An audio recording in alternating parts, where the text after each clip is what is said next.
Welcome back to App Mentor. In this video, let me show you how to fix CapCut not opening on Windows 11 PC. First, let's start by pressing Windows plus R key in your keyboard to open Run.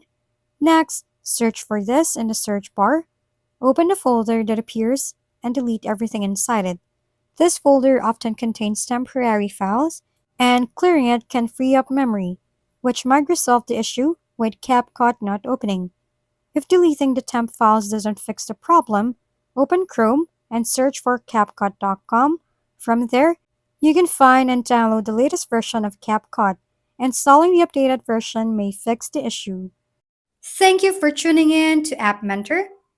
If this video is helpful, please don't forget to like, hit the subscribe button, and leave a comment for any suggestions.